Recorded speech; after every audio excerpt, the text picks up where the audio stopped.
Saat Nabi Musa membunuh dan taubat yang diabadikan Al-Quran. Peristiwa Nabi Musa membunuh seseorang itu terjadi sebelum kenabiannya. Dalam banyak literatur menyebutkan Nabi Musa pernah membunuh seseorang ketika berada di Mesir. Dan sebab itu pula Nabi Musa diburu Fir'aun. Benarkah peristiwa pembunuhan itu terjadi? Mengapa sampai terjadi? Apakah pembunuhan itu dilakukan dengan sengaja? Berkaitan dengan hal itu, pakar tafsir Al-Quran yang juga dosen Quranic Studies Fakultas Usuluddin UIN Syarif Hidayatullah Jakarta, Ustadz Surat Al-Hassas, dalam penjelasan kitab Al-Hisas fi Al-Quran Al-Karim, karya mantan Grand Syekh Al-Azhar Mesir, almarhum Syekh Muhammad Syahid Tantawi. Ustadz Syahrullah menjelaskan ketika Nabi Musa beranjak dewasa, sebagian ulama berpendapat ketika itu Nabi Musa berusia 30 hingga 40 tahun. Allah Subhanahu wa Ta'ala memberikan kepadanya dua anugerah atau keutamaan. Hal ini sebagaimana disebutkan pada ayat 14 surat Al-Qasas, anugerah itu adalah hukman dan ilman. Hukman berarti hikmah, yaitu ketepatan dalam tutur kata dan perbuatan. Nabi Musa mampu memprioritaskan apa yang harus dilakukannya dan mengerti substansi apa yang akan dilakukannya. Sedangkan ilman bermakna Nabi Musa diberikan ilmu, yaitu pemahaman mendalam terkait agama dan pemahaman yang jernih terkait segala sesuatu. Ustadz Syahrullah menjelaskan pada ayat tersebut juga dapat dipahami bahwa Nabi Musa tergolong muhsinin, yaitu orang-orang yang berbuat baik. Ustadz Syahrullah yang juga anggota Komisi Dakwah MUI ini menerangkan, pada saat itu Nabi Musa masih berada atau tinggal di istana Fir'aun. Pada satu waktu dia keluar dari lingkungan istana dan masuk ke dalam kota, yaitu kota Memphis. Nabi Musa masuk ke kota itu pada siang hari, di mana ketika kondisi sepi karena waktu bagi masyarakat Mesir beristirahat. Dia masuk ke kota Memphis dengan sembunyi-sembunyi agar tidak ada satu orang pun pasukan Fir'aun mendapatinya keluar dari istana. Alasan Nabi Musa keluar dari istana karena sejatinya Nabi Musa telah lama menahan keresahan hatinya disebabkan melihat ketidakadilan dan kekejaman yang dipertontonkan Fir'aun. Nabi Musa banyak tahu rahasia bagaimana kekejaman Fir'aun, kebijakan-kebijakannya yang tidak berpihak pada rakyat. Musa ini berontak juga dalam hatinya. Jelas Ustadz Syahrullah.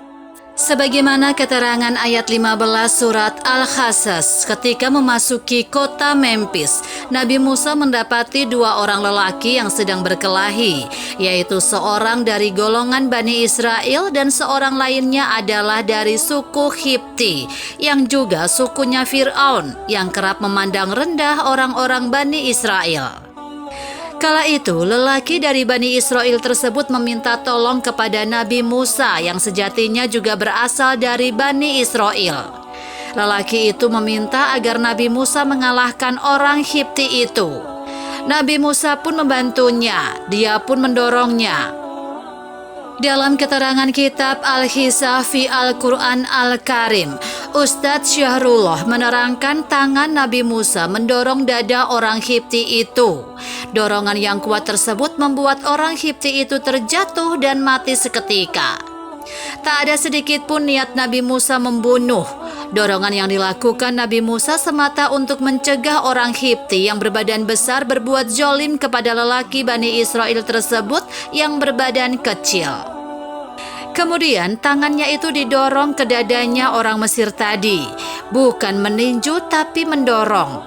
Akhirnya orang tersebut mati. Sementara tidak ada niat sama sekali dari Musa untuk berlaku keras, apalagi sampai membunuh orang tadi. Tapi yang diinginkan Nabi Musa adalah mencegah dia berlaku zolim kepada orang Bani Israel, jelasnya. Menurut Syahrullah, pertolongan yang diberikan Nabi Musa itu dilandasi karena Nabi Musa telah sering kali menyaksikan kebiadaban Fir'aun dan penindasan orang-orang Qibti pada Bani Israel.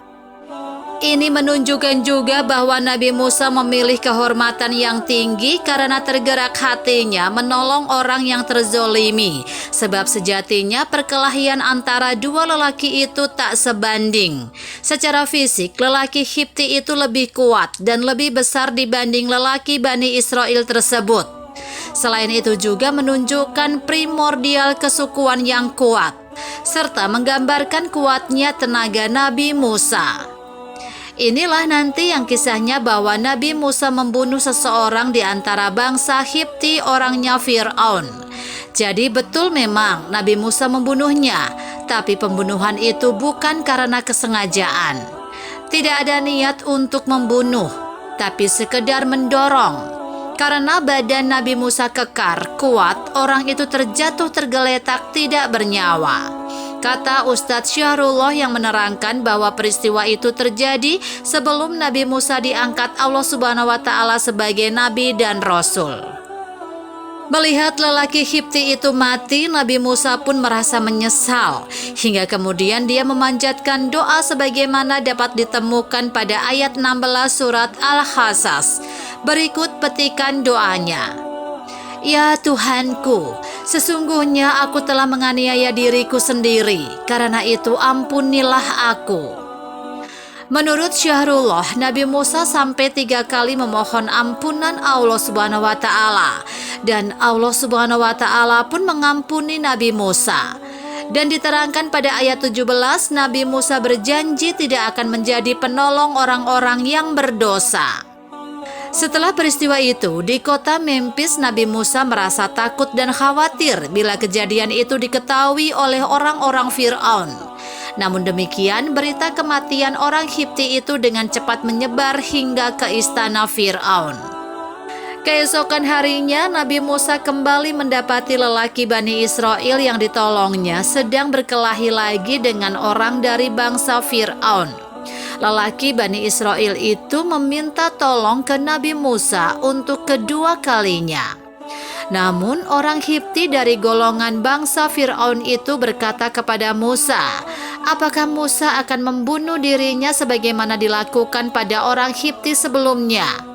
Nabi Musa pun dituding sebagai orang yang berbuat sewenang-wenang dan tidak menghendaki terciptanya kedamaian. Setelah itu sebagaimana dijelaskan pada ayat 20 surat Al-Qasas, seorang lelaki datang dan menemui Nabi Musa. Dia mengabarkan bahwa para pembesar Mesir tengah berkumpul berencana membunuh Nabi Musa. Dia pun menasihati Musa agar bergegas meninggalkan kota.